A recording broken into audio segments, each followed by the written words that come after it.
It's just gone lunchtime. This is All Angles here on ENCA. Good afternoon. I'm Masakho.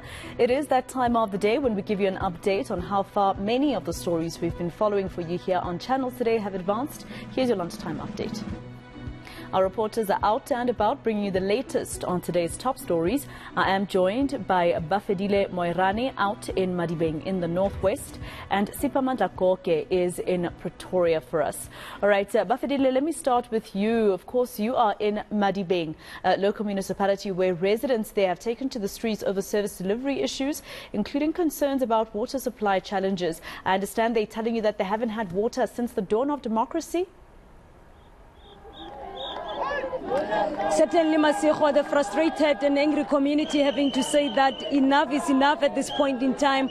Government should now descend down and answer them. They are saying on numerous occasions they have been engaging the Madibeng local municipality, as we are seeing them today having to picket along the road here that is connecting a number of villages. I tell you, Masakho, when we arrived here, we went across the village. The entire road is barricaded with stones and other debris as part of demonstration, sorting attention from the municipality to say that please come down and answer us, get the memorandum.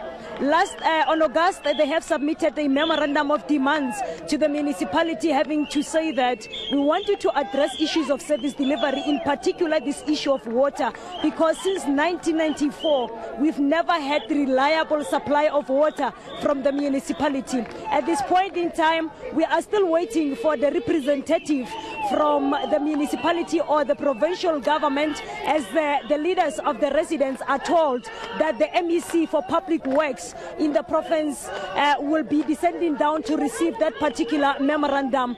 So we're still waiting for that. We are seeing the public order police being deployed in high numbers. Public order police from as far as Rustenburg are also on the ground to monitor the situation, because the community members are saying they are not backing down. Enough is enough, having to highlight the issue that 146 million of the unconditional grant by the municipality for the 2022-2023 financial years has been returned to the National Treasury due to underspending. So they are not really happy with what is happening at the Madibeng local municipality. We spoke earlier on with the community leader, Sam Riba. Let us listen to what he said to us, Masakho.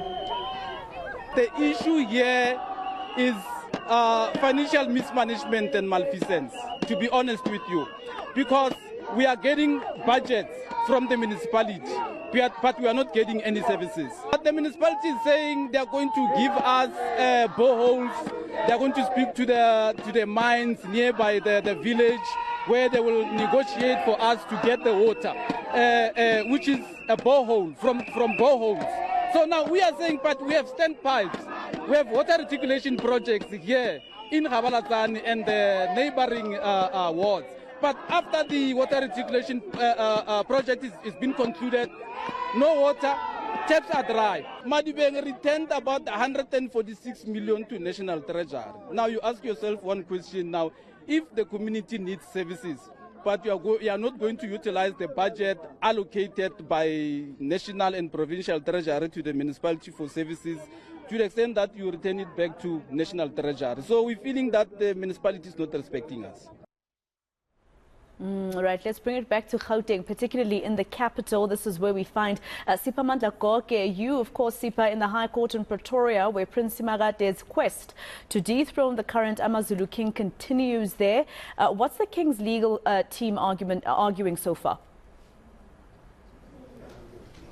They have not argued so far. They should be arguing after lunchtime, but today's proceedings have largely belonged to the first respondent, and that is the President of the Republic of South Africa, President Cyril Matamela Ramaphosa, who's being represented by Advocate Moerana, senior counsel, who has been arguing on behalf of the president. This case centers around Prince Simakade's application, whereby he is challenging the president's decision to recognize King Misuzulu as the monarch of AmaZulu. Why are we in Pretoria? Simply because this has got to do with the matter of jurisdiction. This is where the President of the Republic works. This is the seat of government. Prince Simakade is challenging the president's decision, and therefore therefore that's why we are in Pretoria. However, Advocate Moerana has been arguing on behalf of the President and the fourth respondent in this case, or rather the third respondent, which is the Department of Cooperative Governance and Traditional Affairs.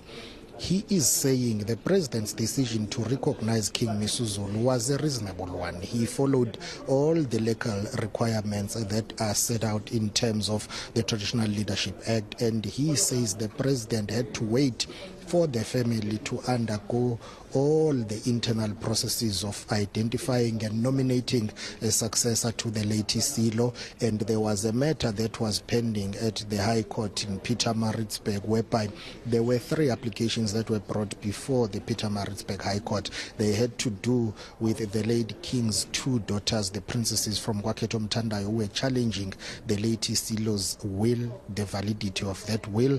One of the late King's queens from Kwaketo Mthandayo also was contesting 50% of the late King's estate. There was another application by Prince Mbonisi, who's the late King's sibling, who was contesting and trying to interdict the pending coronation at the time of King Misuzulu.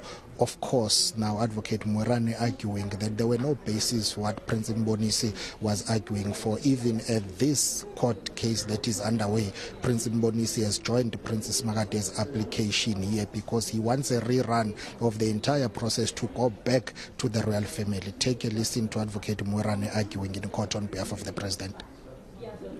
The President agrees that he was guided by the judgment of Justice Madondo, where it was expressly found that the royal family had in fact identified Prince Misuzulu as a successful king-elect. We submit that there was no appeal against Justice Madondo's judgments and findings on this particular point in the SCA.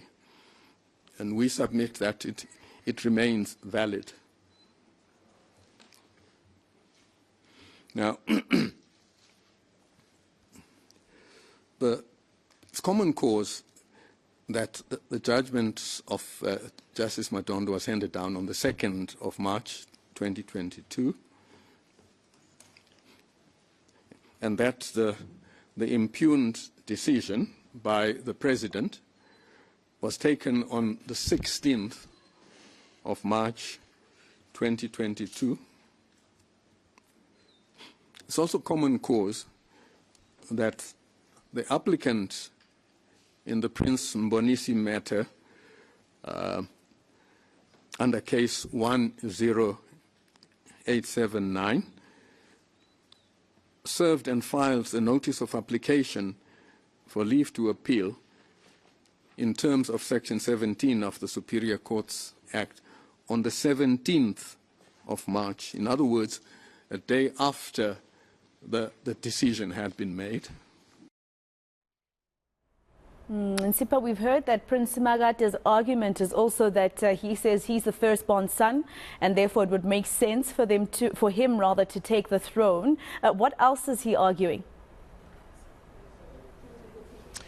Well, there are basically a number of points of arguments from Princess Simakade, but they center around 3 things. Basically, one, he says being the firstborn son of the late king qualifies him to become the next king of AmaZulu. But most importantly, he centers his argument around the custom that is known as ukufakwa eswini, whereby the late king took him and assigned him to the departed queen, and that is Queen Mantfombi from Kwakhangela Mankengane Royal Palace. He says on the basis of that custom being performed, it did legitimize him in a sense that the expectation within the royal family has always been that the next king will come from the great wife, who is Queen Mantfombi from Kwakhangela Mankengane. So therefore, on the basis of him being the late king's firstborn son, who was assigned to Queen Mantfombi through the custom of ukufakwa eswini, and also having been nominated by the royal family on a number of meetings that took place, he therefore qualifies to become the next king. Those who support him, they endorse this view. Those who disagree with him, they say it can't be that Queen Mantfombi had her own children, including the firstborn biological son, King Misuzulu, yet the throne will go to someone who is a son by affiliation. But take a listen to Prince Mxolisi, who's one of the supporters of Princess Simakade. Hayi kunjalo ke lokho esikufisayo nathi emva kwecala. Hayi ukuthi mhlambe kuyobhekana ngeziqu zamehlo cha. Into nje lena eyokwenzeka sihlangane sibuyisane siqhubeke siye phambili. Bheke khona ukuthi bona abamele okufanele basihlazulule ukuthi liyazivuna noma lisivuna. Ukulandela bona abameli kuphela. All right, Siphamandla, we'll catch up with you a little later on. I'm interested to know about former IFP leader Prince Mangosuthu Buthelezi, how he comes into the arguments today, etc. But I'm sure you'll be able to bring me into the loop a little later on. That was your ENCA lunchtime update from all angles with Bafedile Moerana, who was in Madimeng for us, and Siphamandla Goge in the capital.